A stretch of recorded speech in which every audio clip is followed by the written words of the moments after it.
What's going on? What's going on? This is Phil Jones, Mike Jones, how you guys know me personally, professionally, and I'm coming to you guys again.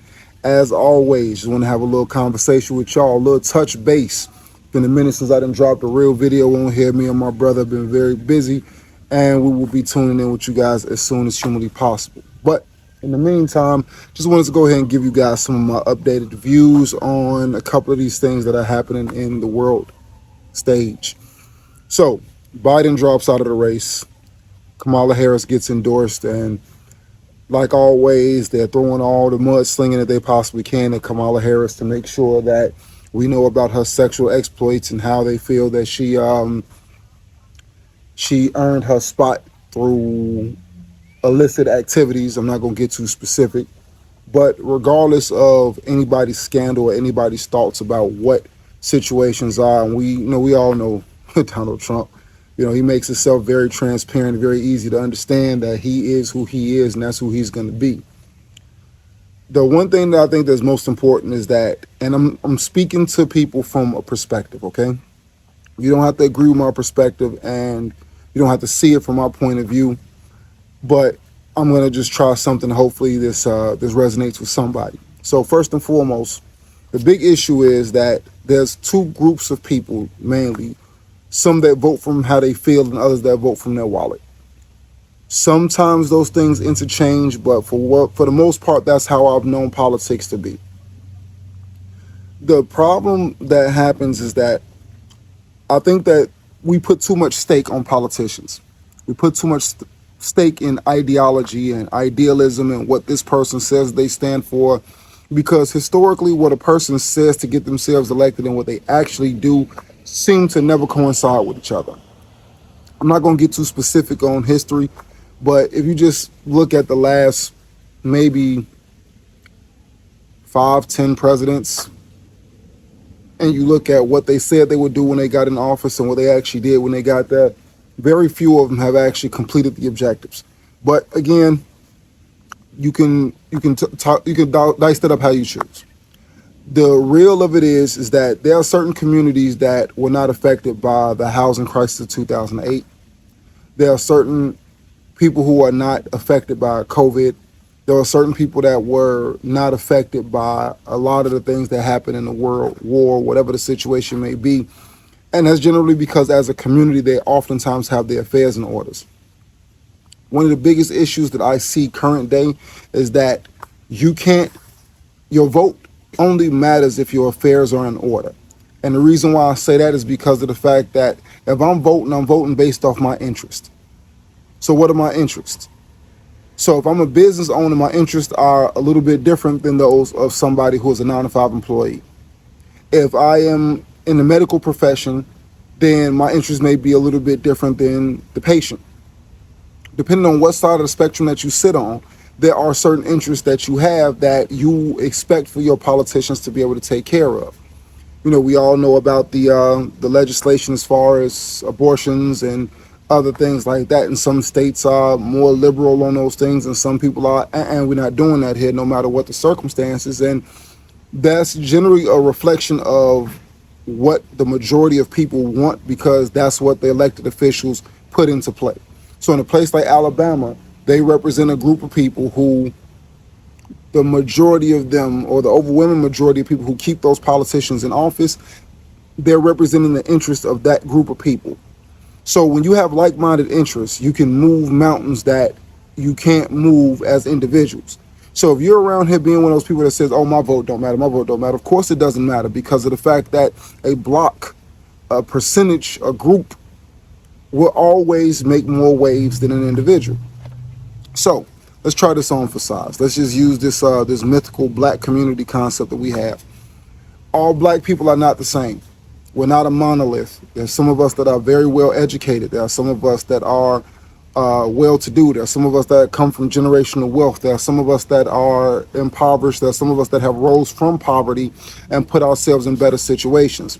There are older blacks, younger blacks that all have different views on the way that the world works. They different understandings of economy, different understanding of a lot of things. So because of the fact that we all share a hue of complexion and we share I guess you could say common ancestry or whatever have you, does not mean that we share existence. We don't share the same experiences, nor do we share the same lifestyles, which oftentimes will affect the way that we vote. No different than anybody else. So when we start grouping things together without there being a general group consensus about how the black vote should move, I don't think that a lot of us really understand that the groups that get the needle moved, the LGBT, when they go and they speak and they form special interest groups, they're voting because they need to move the needle a step further for the people that they represent. Well, when you associate something like the black community or the black struggle, that would assume that all blacks have the same needs, the same desires, that they all have the same concept, or that the majority of them are conceptually in the same situation. So when you associate these things and you go say, okay, well, we need more of this, we need more of that, more black jobs, more this, more that, what exactly are you talking about? You never know, because it sounds good. And it's like one of my biggest issues when it comes to a lot of people is that they fall in line with this idea of things that just sound sexy. It sounds good. It's just good to say. Like we have reparations conversations till we blue in the face. It sounds great. And before somebody asks me, am I for or against reparations because you heard me say that, we're not even going to get into that. I don't have enough time on the day to actually break down the legitimacy of the argument versus the legitimacy of being able to pull it off. Now, let's take this a step further. When you start looking at communities who are doing well, whose school systems are in order, who are financing certain things, like what is the business like? What kind of jobs, what kind of things do they have? We don't have business loans coming into said black communities and stuff. Well, why is that? Maybe we need to start worrying about business loans and start worrying more about being self-funded, being more self-governing, holding ourselves to a different standard of accountability. Everybody doesn't have to agree with that. Again, like I say, it's a perspective, because I'm not seeing a lot of people leaving their communities to have to go and ask another community for jobs. Realistically, just look around. I'm in Florida right now. I'm from Chicago. When I drive into Atlanta, I drive into Cincinnati, if I drive into New York City, if I drive into Richmond, Virginia, if I drive into any major city where there's a considerable sized black population, you will find very similar situations or very similar conditions every city that you go into. Now, that's not a coincidence by no stretch of the imagination. But when you think about it, it is so many people that are coming into that community, making money off of that community. But if you go into their community where they live, you won't see the reverse. You won't go into a predominantly Arab or predominantly East Indian neighborhood and go and see black businesses taking money from East Indian and Arab neighborhoods. It doesn't happen.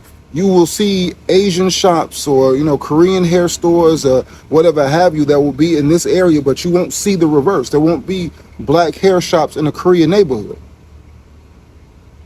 I mean, there's so much economics involved in just trying to understand the very basic situation of why we stay in the situations that we're in. But I say all this just for this point. It doesn't matter who is in office. We've seen this year after year, time after time. Doesn't matter if there's a Republican, doesn't matter if it's Trump, doesn't matter if it's Harris, doesn't matter if it's Hillary Clinton, doesn't matter if it's Biden, doesn't matter if Obama came back for a third term. It does not matter if your affairs are not in order, because nobody will listen to people whose affairs are not in order. Point blank, period. If the church community consolidated, the black church community consolidated to vote as a Christian bloc in the United States with as much wealth and as much manpower circulates throughout the black church, it could move mountains. But because each one of them are on their own agenda and on their own thing, we constantly keep ourselves segregated. We do it to ourselves. Again, I'm not here to talk about conditions. I'm here to talk about the economics. We do it to ourselves. That this church over here does not communicate with this church over here, but they're all Christians.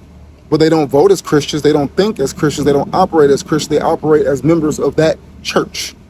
They operate as members of that situation. They operate as individuals within a small tribal community rather than a overwhelming black Christian community, which could represent easily 5% of the population, 6-7% of the population. That is a major chunk of vote that could sway a direction depending on local or federal, whatever have you. You don't know what the power is because you don't think like a group. We don't think collective. We think individual. So you want to cure the cancer, you have to attack the cancer at the root. We have to get to the place to where we start understanding that those of us with like interest have to start operating as a group in order to get things done. So I'll reiterate, this is not race specific, but as a black man, I'm going to speak from a perspective of a black man because that's the life I know. But this goes across the board. That if you're the Puerto Ricans or the Cubans or the Dominicans, if you're voting as Dominicans, as the Puerto Ricans, yeah. But if you're voting as Hispanics as a whole, you can move a considerable amount of power. You can sway a considerable amount of things because when it comes down to what is in the best interest of Hispanics unanimously, you have the manpower and you have the financial backing if everybody is working together. Got to understand, if 40 million people put $5 in the pot, that's a considerable amount of money to get some things done. It's not rocket science. But we have to start thinking along the lines of what is in the best interest of the collective rather than what's in the best interest of the individual, because we will always fail. We will always 100% fail when we think in the mindset of an individual. Anyway, that's my time. If you guys agree, disagree, can't stand me, want to throw a rock at my car, whatever the situation may be, please leave your comments below. Let me know what it is that you guys think about what was said here today. I'm telling you this, I don't care who the president is, I don't care what's going to happen. Those who are about getting money going to get money, and those who are not about getting money, they're going to get left behind. Point blank, period. Y'all can say what y'all want to say, y'all can feel how y'all want to feel, but it's been proven time and time again. Every election cycle, every time that something rolls around, those who are getting money, they're going to find a way to get money. When the laws change, they're going to find a way to sidestep those laws. When something happens in the economy, they're going to find a way to maneuver throughout that economy. So those who are got their affairs in order will be in order. And then everybody else who's still scrambling and thinking like individuals, going to be left to pick up the scraps. Anyway, that's my time, y'all. Peace.